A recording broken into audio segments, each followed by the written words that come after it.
अस्सलाम वालेकुम, मैं हूं मोहम्मद नुमान और आप देख रहे हैं learn with RS software.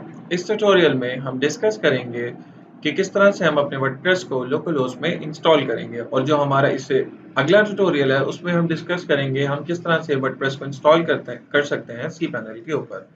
So before that please हमारे चैनल को सब्सक्राइब करें, बेल आइकन पे क्लिक करना मत भूलिएगा और please spread it in your circle ताकि सब लोग इससे फ़ायदा उठा सकें।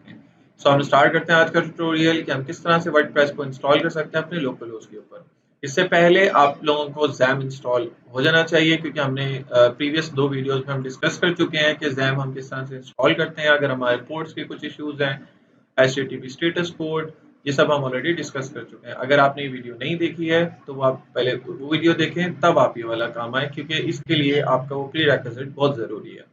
तो आज का वीडियो स्टार्ट करते हैं। सबसे पहले आप आएंगे ज़ैम में, ठीक है। मैं ज़ैम पे स्टार्ट पे क्लिक कर देता हूँ और PHP में एडमिन पे क्लिक कर देता हूँ। वो लोग जिनको अभी नहीं पता कि अगर आपका स्टार्ट पे क्लिक करने पे इशू आ रहा है तो आप नेट स्टेट पे जाके देख सकते हैं। अगर पोर्ट 80 या पोर्ट 443 अगर बिजी है तो देन आप जो है वो इसको पोर्ट चेंज कर सकते हैं। पोर्ट चेंज करने के लिए मैंने आपको सिंपल तरीका बताया हुआ है। हम कॉन्फ़िग के ऊपर जाएंगे, http.config के ऊपर, और नोटपैड ओपन हो जाएगा। यहाँ लिसन पर आकर यहाँ पे 8080 या 8081 या 8081 कर देंगे। अभी मेरे पास कोई भी इशू नहीं है डोमेन पोर्ट का, तो मेरे पास अभी पोर्ट 80 पे रन हो रहा है। तो सिंपल आपने क्या करना है, यहाँ पर आना है, वर्डप्रेस यहाँ पर लिखना है, वर्डप्रेस डाउनलोड लिख लें साथ में। तो हम यहाँ पर डाउनलोड पर जाएंगे, wordpress.org से हम वर्डप्रेस को डाउनलोड करेंगे। यहाँ पर आने के बाद आप स्क्रॉल करेंगे तो यहाँ पर आपके पास ये आ रहा होगा डाउनलोड वर्डप्रेस 6.61। तो मैं यहाँ पे क्लिक कर देता हूँ। यहाँ पर मेरे पास वर्डप्रेस इंस्टॉल होने लग गया है। फॉर द टाइम सेविंग मैंने अपने पास ऑलरेडी इंस्टॉल किया हुआ है, लेकिन यहाँ पर भी आपके पास आ रहा है। तो मैं इसे ऑलरेडी अपने डेस्कटॉप पे रख चुका था। मैं यहाँ से आपको दिखा देता हूँ। यहाँ पर आप इसे लेफ्ट क्लिक करके फाइल्स को एक्सट्रैक्ट कर लें। मैं ये भी ऑलरेडी काम कर चुका हूँ। देन आप इसको यहाँ से ओपन करेंगे। देन आपके पास एक फोल्डर आएगा जिसका नाम है वर्डप्रेस। अब आपने इस वर्डप्रेस को फोल्डर को ओपन करना है। देखना आपके पास कुछ यहाँ पर फाइल्स आ रही हैं। सिंपल आपने क्या करना है, अगर आपने इंस्टॉलेशन वर्डप्रेस के फोल्डर के साथ करनी है तो आप वर्डप्रेस के साथ कर सकते हैं।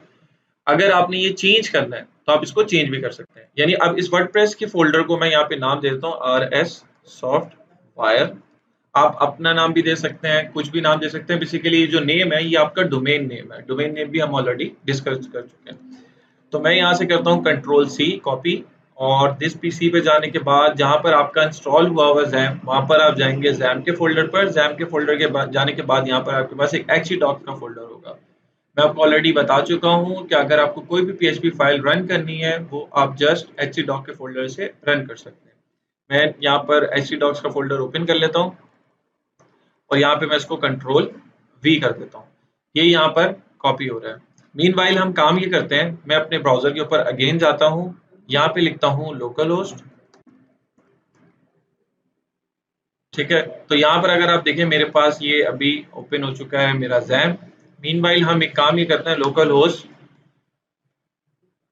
/php my admin भी ओपन कर लेते हैं।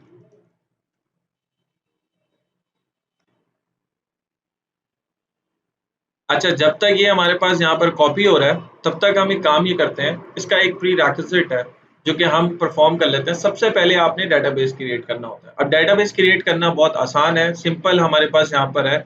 यहाँ पर मैं न्यू के ऊपर आऊँगा, ठीक है। यहाँ पर आने के बाद आपके पास इस तरह से एक ऑप्शन अवेलेबल हो जाएगा। डेटाबेस का जो नेम है वो केस सेंसिटिव होता है। केस सेंसिटिव का मतलब है, एग्जाम्पल मेरा नाम नुमान है तो कैपिटल NOMAN लिखूंगा या स्मॉल में लिखूंगा NOMAN। तो ये दोनों डिफरेंट नेम है। तो इस चीज को प्लीज मेक श्योर कीजिएगा कि डेटाबेस केस सेंसिटिव है। तो डेटाबेस हम क्रिएट कर रहे हैं ताकि हमारे जो वर्डप्रेस की फाइल्स हैं वो हमारे पास इस डेटाबेस के ऊपर आके सेव हो सके। तो यहाँ पर आने के बाद मैं क्लिक कर देता हूँ। एग्जाम्पल जो हमारा डेटाबेस का नेम है वो मैं RS सॉफ्टवायर ही कर देता हूँ, और ये बिल्कुल आप बाय डिफॉल्ट सेटिंग रहने दीजिएगा, इसको मत छेड़िएगा। एग्जाम्पल मैं यहाँ पे क्रिएट पे क्लिक कर देता हूँ। हमारा डेटाबेस क्रिएट हो चुका है। अब हम काम ये करते हैं, आप यहाँ पर आएंगे, लिखेंगे लोकल होस्ट। अगर आपकी पोर्ट चेंज है 8080 तो आप साथ वो ऐड करेंगे। मेरी पोर्ट 80 है, बाय डिफॉल्ट हम ऐड नहीं करते हैं। मैं यहाँ पर फोल्डर जो मैंने क्रिएट किया था उसका नाम था RS सॉफ्टवायर। तो यहाँ पर आप RS सॉफ्टवायर का फोल्डर ओपन कर लेंगे। ये आपके पास यहाँ पर ओपन हो जाएगा। And please make sure that कि हमने जो फोल्डर ओपन किया बनाया था उसकी स्पेलिंग अगर हम यहाँ पे देख लें, क्या ये आपका डोमेन नेम है। तो मैं एक दफा इसको ओपन करके देख लेता हूँ कि ऐसा तो नहीं है कि इस फोल्डर के अंदर एक और फोल्डर है देन आपकी फाइल है। तो प्लीज मेक श्योर एक दफा चेक कर लें कि आपकी जो फाइल्स है वो यहाँ पर है या नहीं है। तो मैंने जैसे एच टी डॉक्स का फोल्डर ओपन किया, उसमें हमारे पास यहाँ पर आर एस सॉफ्टवेयर में हमारी सारी फाइल्स मौजूद है। इसके बाद मैं अपने ब्राउजर के ऊपर आता हूँ। इस तरह से आपके पास एक ऑप्शन आएगा लैंग्वेज का, हमें इंग्लिश लैंग्वेज को सिलेक्ट करना है। अगर आपने कोई और लैंग्वेज सिलेक्ट करनी है, इफ यू आर कंफर्टेबल तो आप कर सकते हैं। I am going to select the English language. मैं कंटिन्यू पे क्लिक करता हूँ। कंटिन्यू पे क्लिक करने के बाद आपके पास इस तरह से ऑप्शन आएगा। अच्छा, एक चीज मैं आपको यहाँ पर और ऐड कर देता हूँ। हर वेबसाइट को डेटाबेस से कनेक्ट करने के लिए कॉन्फ़िग की फाइल क्रिएट की जाती है। तो वर्डप्रेस के ऊपर ये जो काम है ये हम wp-config की फाइल से कर सकते हैं। कैसे, मैं आपको यहाँ पे दिखा देता हूँ। यहाँ पर देखें wp-config का कोई फोल्डर नहीं है, लेकिन wp-config डॉट स्लैश सैम्पल का यहाँ पर फोल्डर फाइल अवेलेबल है। तो आपने इस फाइल को कुछ भी नहीं करना। आपके पास जब मैं देखूँ यहाँ डेटाबेस क्रिएट करूंगा तो यहाँ पर wp-config की एक फाइल क्रिएट हो जाएगी। तो यहाँ पे लेट्स गो पे क्लिक करें। हमने डेटाबेस का नाम रखा था RS सॉफ्टवेयर, ठीक है। तो आपने भी वही डेटाबेस का नाम रखना है RS सॉफ्टवेयर। अच्छा, एक काम ये करते हैं, मैं यहाँ पर ना सॉफ्टवेयर की जगह गलत डेटाबेस देता हूँ। Example RS।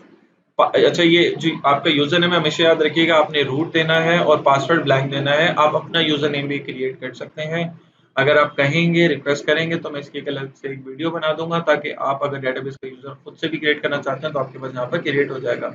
बहुत आसान सा तरीका है। प्रिविलेजेस का ऑप्शन अवेलेबल होता है डेटाबेस में, या ऐड यूजर का ऑप्शन अवेलेबल होता है। वहां पर जाके आप डेटाबेस का यूजर नेम दें, उसका होस्ट दें, उसका पासवर्ड दें और सारे प्रिविलेजेस ग्रांट करें डेटाबेस के, DML के, DDL के, DCL के, ताकि आपके पास वो फुल एडमिनिस्ट्रेटर राइट्स हों। तो यहाँ पर मैंने जो डेटाबेस का नेम गलत दिया है, तो मैं सबमिट करता हूँ तो आप देखिएगा यहाँ पर मेरे पास एक एरर आ रहा है, can not select the database. इसका मतलब है मेरा बैकएंड पे डेटाबेस क्रिएट नहीं हुआ। वो लोग जिन्होंने डेटाबेस क्रिएट नहीं किया है वो अगेन जाके डेटाबेस को क्रिएट कर लें।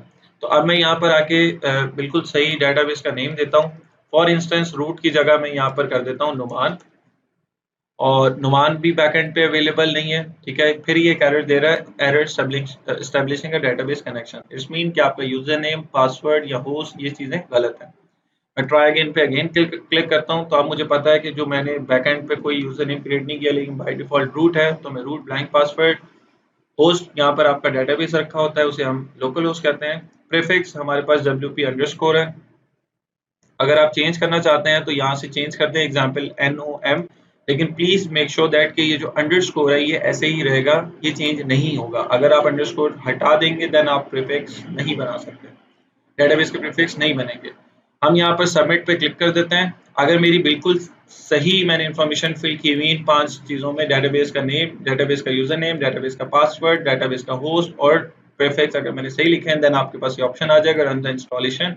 मैं रन द इंस्टॉलेशन पे क्लिक कर देता हूँ। अब यहाँ पर जो आप डिटेल्स फिल करने जा रहे हैं, ये अब आप वेबसाइट की एडमिन की डिटेल फिल करने जा रहे हैं, जिससे हम वेबसाइट का एडमिन पैनल ओपन करेंगे, जो कि हम wp-admin या wp-login.php से ओपन कर सकते हैं। तो यहाँ पे साइट टाइटल हम दे देते हैं लर्न विद RS सॉफ्टवेयर। जो भी आपकी वेबसाइट का टाइटल है आप वो दे दीजिएगा। यहाँ पे मैं यूजर नेम दे देता हूँ नुमान, पासवर्ड भी नुमान दे देता हूँ। I won't recommend you can use the weak password, but मैं यहाँ पर दे रहा हूँ। आप इसको अगर एग्जाम्पल 1 2 3 4 5 या 3 क्वेश्चन मार्क कर देते हैं, ठीक है। इसके साथ मैं इसको यहाँ से कॉपी कर लेता हूँ। यहाँ पर अपनी ईमेल दे दीजिएगा। मेरी ईमेल ये है। Discourage search engine from the indexing site, ये SEO के लिए यूज होता है ताकि आपकी वेबसाइट गूगल पर शो हो सके। तो हम इसको ऐसे ही रहने देंगे, चेक नहीं करेंगे। इंस्टॉल वर्डप्रेस के ऊपर क्लिक करेंगे, देन हमारे पास वर्डप्रेस इंस्टॉलेशन का जो प्रोसेस है वो स्टार्ट हो जाएगा और ये हमारे पास वर्डप्रेस इंस्टॉल हो गया। सिंपल। अगर मैं यहाँ पर आके इसको यहाँ से रिमूव करूँ और यहाँ पे लिखूँ localhost/RS सॉफ्टवेयर, तो आप देखिएगा आपके पास फ्रंट एंड पे ये इस तरह से वर्डप्रेस इंस्टॉल हो गया। If you want to open the admin panel, तो आपने सिंपल काम ये करना है, wp-admin या wp-login.php ओपन करेंगे, देन आपके पास एडमिन पैनल ओपन हो जाएगा। यहाँ पर मैंने यूजर नेम रखा था नुमान और पासवर्ड मैंने ये रखा था नुमान 81234 3 क्वेश्चन मार्क। तो मैं लॉगिन पे क्लिक करता हूँ। अच्छा, अगर यहाँ पे मैं यूजर नेम पासवर्ड गलत दूंगा तो ऑब्वियसली मुझे एरर जनरेट करेगा।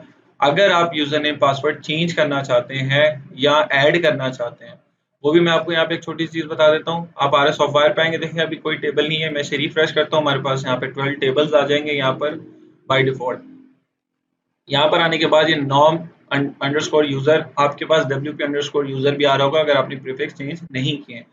तो मैं नॉर्म अंडरस्कोर पे क्लिक करता हूँ, यहाँ पर अगर आप देखें, यहाँ पर एडिट का ऑप्शन आ रहा है। मैं यहाँ से जाके एडिट करता हूँ। ये जो हमारे पास पासवर्ड है ये MD5 हैश में है। हैशिंग बेसिकली एन्क्रिप्शन की एक टाइप है जो कि हमारे डेटाबेस में फाइल को एनक्रिप्ट करती है। तो यहाँ पर हमारे पास प्लेन टेक्स्ट नहीं है। एग्जाम्पल ये जो मैंने पासवर्ड किया था, मैं यहाँ से जस्ट सिर्फ नुमान करना चाहूँ, so please make sure that कि आप यहाँ पर आने के बाद यहाँ पर MD5 को लाजमी सेलेक्ट कीजिएगा। तो मैं यहाँ पर लिख देता हूँ MD5। ये देखें, अगर आप MD5 नहीं सिलेक्ट करेंगे आपका पासवर्ड चेंज नहीं होगा। प्लेन टेक्स्ट पे आपका जो वर्डप्रेस है वो रीडेबल नहीं होता। तो मैंने यहाँ पर नुमान MD5 करने के बाद मैं यहाँ पर गो पे क्लिक कर देता हूँ। तो ये डेटाबेस की क्वेरी भी रन होगी, update Numan user set user. इंशाल्लाह इसको भी हम फर्दर आगे जाके डिस्कस करेंगे। मैं अब यहाँ पर आता हूँ, इसको मैं रिफ्रेश करता हूँ तो ये मुझे लॉग आउट कर देगा। मैंने यहाँ पे यूजर नेम चेंज कर दिया था।